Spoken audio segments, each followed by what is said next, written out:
Di awal film ditunjukkan seorang pria kaya raya perkasa berkejut besar yang sedang berolahraga. Lalu ia pun dengan keren menunggangi mobil Ferrarinya. Ia pun berbicara bahwa dirinya bukanlah orang kaya atau anak jelma benghar, tapi bisa naik Ferrari. Ya, dikarenakan aku gigolo. Bukan aku sih, tapi dia. Sorry, salah boy. Dan film pun dimulai dengan judul The Gigolo. Film ini akan berfokus kepada seorang pria bernama Fung, atau kita panggil saja dia Fang. Ia terlahir dari keluarga yang miskin atau bisa dikatakan biasa aja gitu. Lalu datanglah ibunya yang membantunya untuk mengurus daging bebek tersebut. Ya, ibunya adalah tukang daging bebek. Si Fung ini atau Fang ini lalu minta duit sama emaknya buat bayar uang les. Karena emaknya gak punya duit dan bapaknya juga gak tahu udah pergi kemana, emaknya pun nyuruh minjem sama saudara sepupunya si Fang ini. Singkat cerita, Fang mengunjungi saudara sepupunya. Saudaranya ini punya bar atau semacam diskotik itu. Lalu si Fang pun diberi pinjaman. Setelah itu, sepupunya ini pun menyuruh Fang bekerja aja daripada ngurusin sekolah. Terus kasihan emaknya, si Fang gak mau karena masih kepengen sekolah. Lalu datanglah salah satu kenalan sepupunya bernama Michelle. Ia pun menggoda-goda si Fang. Karena si Fang ini niatnya cuma minjem duit doang, Fang pun hanya diam. Lalu datanglah dua orang lagi. Ceweknya ini bernama Yoyo dan cowoknya bernama Chris. Jadi si Yoyo ini lagi pakai jasa gigolonya si Chris ini gitu. Dan jelas banget kalau si Chris adalah gigolo yang cukup dikenal juga. Saat Michelle mulai meraba-raba Fang pun langsung cabut untuk balik. Keesokan harinya, Fang sedang bermain basket bersama beberapa orang. Fang ternyata memiliki seorang pacar yang cantik bernama Jolie. Fang pun tebar-tebar pesona. Lalu, tunggu, ini ada jamet anjing. Kok ada di sini jamet kupro ya nih, jamet kupranya. Lalu si Jolie ini tawarin buat main ke pesta sama Peter. Jadi si Peter itu kayak berandalan sekolah gitulah. Jolie pun nolak dan mau main ke rumah si Fang aja. Si Peter langsung kesal dan akan membalaskan dendamnya. Singkat cerita, saat Fang dan temannya di loker, temannya menemukan sejenis narkotika di lokernya Fang. Karena ada guru yang menghampiri, temannya ini langsung menyembunyikan benda itu di selangkangannya atau di sempak si Fang itu gitu. Guru tersebut mengecek loker Fang. Akhirnya si guru gak nemu apa-apa dan si Peter itu langsung kebingungan karena benda haramnya hilang dari loker Fang. Bangke, emang mentang-mentang otongnya gede anjir. Sepulang sekolah, Fang pun pacaran sama Jolie. Fang pun ngajak Jolie nonton kaset dan filmnya ini film biru anjir. Lalu semakin lama menonton, akhirnya mereka pun hendak melakukan pergenjotan. Tapi saat Fang berusaha masukin otongnya, emaknya pun datang dan kaget melihat mereka berdua. Tapi anehnya, emaknya ini kagak marahin mereka berdua. Si Fang bilang bahwa mereka sedang belajar. Tapi saat emaknya mengambil buku di celana si Fang, sleting Fang pun belum dinaikkan. Mampus kau Fang. Dan emaknya juga bilang kalau mau kayak gituan pakai kondom aja, kasihan nanti pacarnya. Emaknya teh hedan anjir ini. Malamnya, Fang menemui bapaknya. Ia bercerita mengenai dirinya saat hendak memasukkan otongnya tadi. Si bapaknya juga ngewajarin kalau otong anaknya ini emang warisan dari bapaknya. Katanya kalau mau ngegenjot cewek harus pakai pemanasan jari dan lidah dulu. Bangke emang babenya ini. Contohnya seperti set dah. Keesokan harinya, temannya si Fang sedang dibully. Lalu Fang pun menolongnya dan ribut dengan Peter itu. Guru pun datang untuk marahinya. Pulang sekolah, ternyata si Fang dikeluarkan dari sekolah dan ia melihat seorang wanita cantik dan seksih sedang memperbaiki ban mobilnya di tengah-tengah hujan yang deras. Atuh teh pun ternyata jeroan ketinggali. Halah yang mah koneng deui. Dan si Fang pun membantunya. Setelah hujan reda, wanita itu pun memberikan uang kepada Fang. Karena si Fang ini baik hati, Fang pun menolaknya dan pergi dari wanita itu. Lalu Fang menelpon ibunya untuk memberi kabar bahwa ia dikeluarkan dari sekolah. Ibunya pun langsung terjatuh sakit dan sakit tonggong. Singkat cerita, Fang pun mulai bekerja menjadi tukang bersih-bersih di barnya si Hang, sepupunya itu. Ia pun menjadi perhatian wanita-wanita bar tersebut. Lalu, si Yoyo menggodanya dan akan membayar $10.000 jika Fang mau main dengannya. Fang pun mencoba untuk bermain, tapi ternyata si Yoyo ngajak Fang ke teman-temannya. Lalu si Yoyo pun membuka celana si Fang. Alangkah rewasnya si Yoyo kalau ternyata otong si Fang ini gede banget anjir. Lalu si Yoyo pun mencoba untuk pemanasan sebelum bermain dengan Fang. Tapi tak lama kemudian, si Fang pun malah udah cerot duluan karena mungkin baru pertama kalinya. Lalu ia pun ditertawakan dan pergi malu merencuy. Fang pun berdiam diri sambil mencoba untuk sebat. Disitulah ia bertemu dengan si Chris. Chris adalah gigolo yang di awal film ia sedang bersama si Yoyo tadi. Ia bercerita mengenai hal tadi dan si Chris bilang itu hal wajar. Chris pun menawari Fang untuk menjadi gigolo aja dan menemui kliennya. Singkat cerita, ternyata kliennya adalah seorang wanita yang gendut dan memiliki nafsu makan yang tinggi. Si Fang pun merasa ditipu oleh Chris. Sialnya lagi, saat mereka berusaha mesra, ada temannya si Peter yang memfoto dan mengirimkannya ke si Jolie alias pacarnya si Fang itu. Jolie pun langsung memutuskan si Chris di situ juga cuy.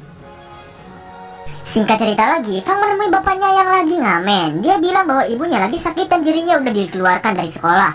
Lalu ia juga bilang bahwa dirinya udah jadi gigolo. Si bapaknya ini ngewajarin apa yang dilakukan anaknya karena emang keadaan ekonomi juga ya kan.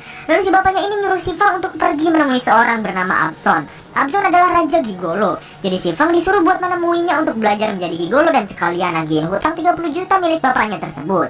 Malamnya, Fang menemui Yoyo. Si Yoyo pun jadi judes jutek karena pelayanan kemarin si Fang. Karena udah turut duluan sebelum si Yoyo puas. Yoyo pun menyuruh Fang pergi aja ke tempat Michelle karena Michelle lagi butuh jasa gigolo. Keesokannya, ia ke tempat Michelle dan ternyata anjir tubuhnya jadi meja makanan. Dan di situ dia rebahan tanpa busana cuy. Lalu Michelle dan teman-temannya makan bersama. Terus ada nenek-nenek nih ya, dia pengen makan. Malah gigit otongnya si Fang anjir. Singkat cerita, Fang pun telah selesai bekerja menjadi gigolo di tempat Michelle. Ia pun berjalan pulang sambil menangis. Malamnya, ia menemui salah satu temannya. Ia bercerita mengenai dirinya yang jadi gigolo. Temannya ini bilang kalau jadi gigolo harus jadi keren, rambut tertata rapi, pokoknya jangan culun deh.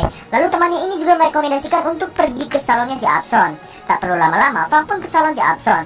Ia bertemu dengan anak buahnya si Abson dan memintanya untuk menunggu. Karena lama terus nunggu sampai malam, Fang pun menunggu dengan sabar. Anak buahnya si Abson pun ngajak ke bar. Lalu anak buahnya ini memberinya semacam apa ya, yang kayak vape tapi pakai tabung itu. Lupa namanya cu. Pokoknya si Fang langsung teler dan nge-fly cuy. Lalu si ceweknya ini pun ngegenjot si Fang dengan keadaan teler. Lalu setelah itu Fang pun bisa menemui Abson. Dan tanpa basa-basi ia pun menanyakan perihal pergigoloan. Lalu si Abson pun memberi beberapa quotes. Anjay quotes. Lalu selain itu Fang juga menanyakan soal hutang ayahnya juga. Fang juga sedikit emosi dan gak mau bayar karena ayahnya Fang juga katanya kalau dilihat-lihat dari belakang banyak hutangnya juga sama dia. Singkat cerita, Fang pun menemui ayahnya yang lagi ngegembel dan menceritakan bahwa Abson gak mau bayar utangnya. Lalu beberapa orang pun datang untuk menagih utang kepada ayahnya Fang.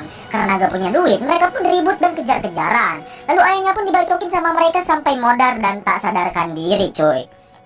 Fang pun menemui Abson lagi dan meminta uangnya. Lalu Abson pun ngajak ribut dulu. Kalau menang nanti dibayar. Sayangnya Fang selalu kalah dari pertarungannya. Setelah itu Fang dan Abson pun mengobrol. Abson menunjukkan bakatnya yang aneh, yaitu mengambil pil dari dalam gelas. Ia pun menjulurkan lidahnya dengan ajaib. Fang pun minta ajarin gimana caranya gitu. Lalu Abson pun memberitahu bahwa supaya nanti pas disewa sama cewek enak, Fang pun harus berlatih dengan koin, menjelati koin tersebut sampai tidak jatuh dari kaca. Fang pun melatihnya terus-menerus. Singkat cerita, Fang benar-benar mulai serius menunjukkan hasil latihannya kepada Abson dan akan dipraktekkan kepada anak buahnya si Abson. Lalu hasil latihannya pun benar-benar manjur dan si Abson pun bangga. Anjay. Fang pun langsung ke bar dan menemui Yoyo, lalu ngajak Yoyo untuk bergenjotan. Terus Yoyo pun langsung terkapar lemas karena permainan si Fang itu. Fang pun benar-benar menjadi gigolo yang banyak dipesan. Singkat cerita, Michelle juga memesan si Fang dan seperti biasa, si Fang pun bergenjotan sampai si Michelle puas. Singkat cerita, Fang nganter teman gigolonya untuk casting film Raja Gigolo. Karena temannya ini gak cocok, sutradara itu pun meminta untuk Fang menggantikan casting temannya. Alhasil Fang lah yang terpilih dan ternyata si sutradaranya ini adalah wanita yang di awal film yang dibantu oleh Fang tadi untuk memasangkan ban mobilnya itu. Lalu Fang pun mulai berkegiatan di dunia perfilman. Singkat cerita lagi nih lur, si cewek sutradara ini bernama Choli. Choli aja lah. Jadi si Choli ini ngajak si Fang ke pesta temennya dan pura-pura jadi pacarnya. Akhirnya si Fang pun mau. Keesokannya mereka pun berpesta dan bermesra-mesraan. Tapi ternyata temannya si Choli ini adalah si Peter, yaitu teman sekelasnya si Fang saat di SMA yang suka ngebully itu. Mereka pun minum-minum sambil ngobrol. Makin lama obrolan, makin teler alias nge-fly cuy. Si Fang rasa ada yang aneh dan pergi ke WC. Lalu ia pun memuntahkan apa yang ia minum dan berusaha untuk tidak teler lagi. Di lain tempat, si Peter membawa Choli yang sedang teler parah ke kamarnya dan berusaha memperkosanya. Beruntung si Fang langsung membeletakkan sebuah besi ke kepala si Peter sampai kejar-kejar dan memfoto kanjutnya si Peter yang ternyata cuma 1 cm. Dia pun bilang bahwa otong si Peter cuma segede ceker ayam anjir. Lalu Fang pun membawa pulang si Choli. Di jalan setelah Choli sadar, ia pun langsung menjelaskan perihal tadi. Singkat cerita, si Fang dan Choli udah jadian. Si Choli ngajak ke rumahnya untuk bertemu keluarganya. Ia pun dikenalkan dengan ayahnya yang bernama Pak Ben. Lalu tak lama kemudian, datanglah istrinya yang ternyata adalah Michelle, alias langganan si Fang. Fang pun kaget dan si Michelle juga sama. Mereka pun menutupinya sementara dan melakukan makan malam. Fang juga diajak jalan-jalan sama Pak Ben untuk melihat-lihat koleksi benda tajamnya. Lalu ia pun ditodong dan bilang kalau nyakitin anaknya, jangan harap kamu bisa hidup lagi. Coba kalian bayangin, si Fang ini diancam sama ayahnya si Choli untuk jangan buat masalah. Tapi yang ada sebenarnya, si Fang adalah gigolo dan pernah disewa sama istrinya sendiri. Modas ya, anjir. Michelle pun minta Fang untuk menemuinya dan mereka pun membahas perihal masalah ini. Si Fang udah mutusin kalau dirinya bakalan jadi aktor dan gak akan jadi gigolo lagi. Sedangkan si Michelle tetap kekeh gak mau karena dia nyawa si Fang bukan cuma untuk kepuasannya saja, tapi dia juga mencintainya dan gak rela kalau Fang sama anaknya jadian. Dan Fang pun meninggalkannya. Keesokan harinya, si Fang jujur sama Choli kalau dia sebenarnya adalah gigolo beneran. Tapi karena kekuatan cinta alias cinta, si Choli pun gak ninggalin si Fang. Alah, kalau kata-kata saya mah, cinta sayang cim. Kalau bawanya buduk mah gak mau yakin aing dah.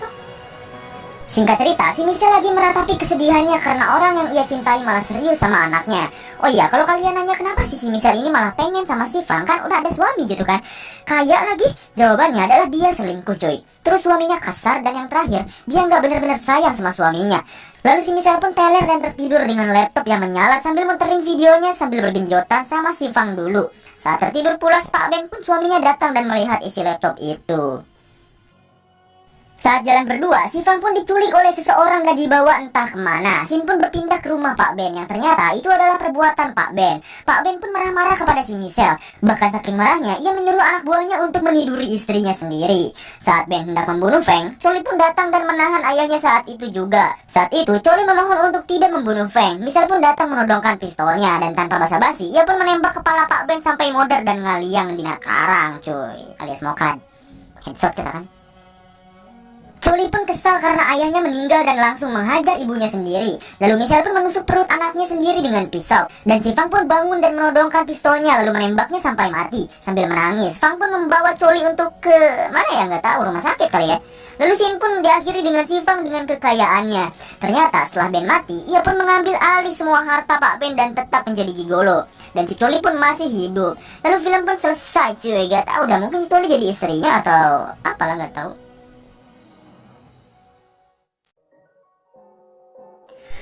Jadi begitulah ending dari film The Gigolo. Cukup menarik lah ya. Tapi pas nonton saya capek bolak-balik kamar mandi cuy, karena filmnya jibangan sekali memang. Tapi dibalik semua itu, ceritanya juga memang gak seperti yang saya pikirkan di awal sih. Awalnya saya pikir kalau film ini bakalan berfokus sama pergigoloan saja gitu. Tapi setelah lewat 1 jam, film ini mengembalikan beberapa karakter yang ada di awal film, kayak si Peter atau si Choli ini gitu. Jadi cukup menarik lah ya. Tapi ya sudahlah, ya segitu dulu video saya kali ini. Jangan lupa subscribe dan nyalakan notifikasinya jika kalian berkenan. Soalnya kalau nggak subscribe, biasanya sidik kanjut kalian gurut. Bercanda cuy, sumpah. Oke, terima kasih telah menonton. Oh ya, tonton juga video lain dari channel saya ya. Biar kalian yang suka film-film semi, boleh cek yang lain juga. Dan see you on the next video cuy.